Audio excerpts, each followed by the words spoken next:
نحمده ونصلي على رسوله الكريم اما بعد فاعوذ باللہ من الشیطان الرجیم بسم اللہ الرحمن الرحیم.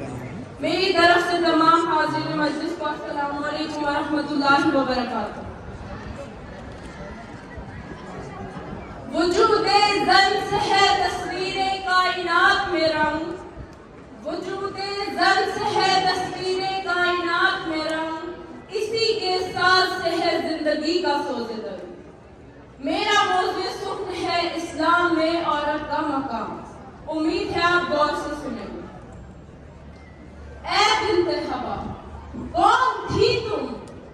بوجھ تھی تم، ذلت کا باعث سمجھی جاتی تھی تم، زندہ دفن ہوتی تھی تم. کون ہو تم؟ سر کا تاج ہو تم، ذمہ داری ہو تم، عزت کا نشان ہو تم، محبت کی پہچان ہو تم، جنت کی سردار ہو تم. آج تم ماں ہو تو جنت ہو، بیٹی ہو تو رحمت، بیوی ہو تو محبت، بہن ہو تو عزت. کس نے دیا یہ مقام؟ تمہارے رب نے. کس نے دلایا یہ مقام؟ تمہارے نبی نے. کس کے ذریعے؟ اسلام کے ذریعے. نہ تمہیں جہاد کا حکم، نہ تمہیں باجماعت نماز کا حکم، نہ تمہیں روزی کمانے کی فکر، نہ تمہیں زکات ادا کرنے کی فکر. تو کیا حکم ہے تمہارے لیے؟ باپردہ رہو، اپنے آپ کو ڈھانپ کے رکھو کہ تم قیمتی ہو، کہ تم اللہ کی رحمت ہو، کہ تم اسلام کی بیٹی ہو، کہ تم فاطمہ بنت محمد کی کنیز ہو، کہ تم عورت ہو.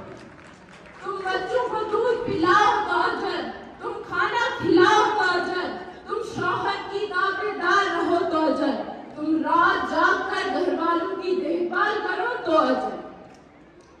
جب ایک مسلم گھر میں ایک بیٹی پیدا ہوتی ہے تو کیا وہ اپنے والد کے لیے جنت کا باعث نہیں بنتی؟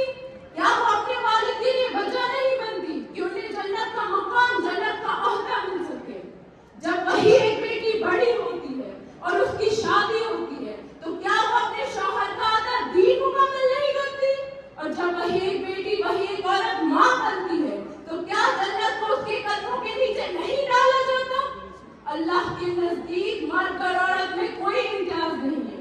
دونوں کے حقوق اور فرائض یکساں ہیں. دونوں کو ان کے اعمال کے مطابق جزا یا سزا دی جاتی ہے.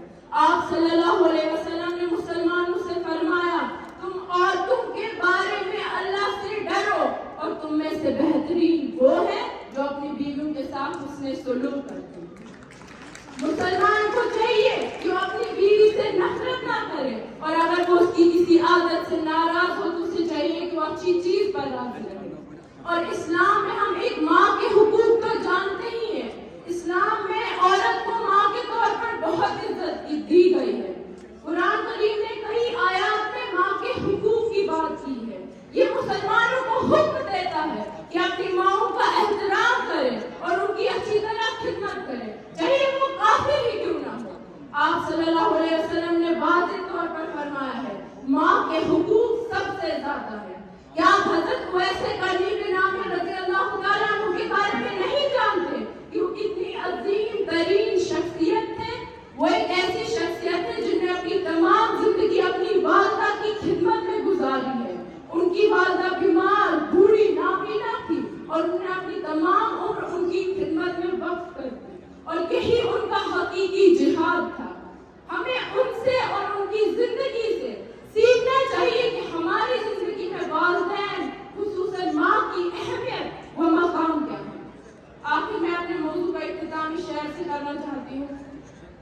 عورت کبھی مریم، کبھی ہوا، کبھی زہرا،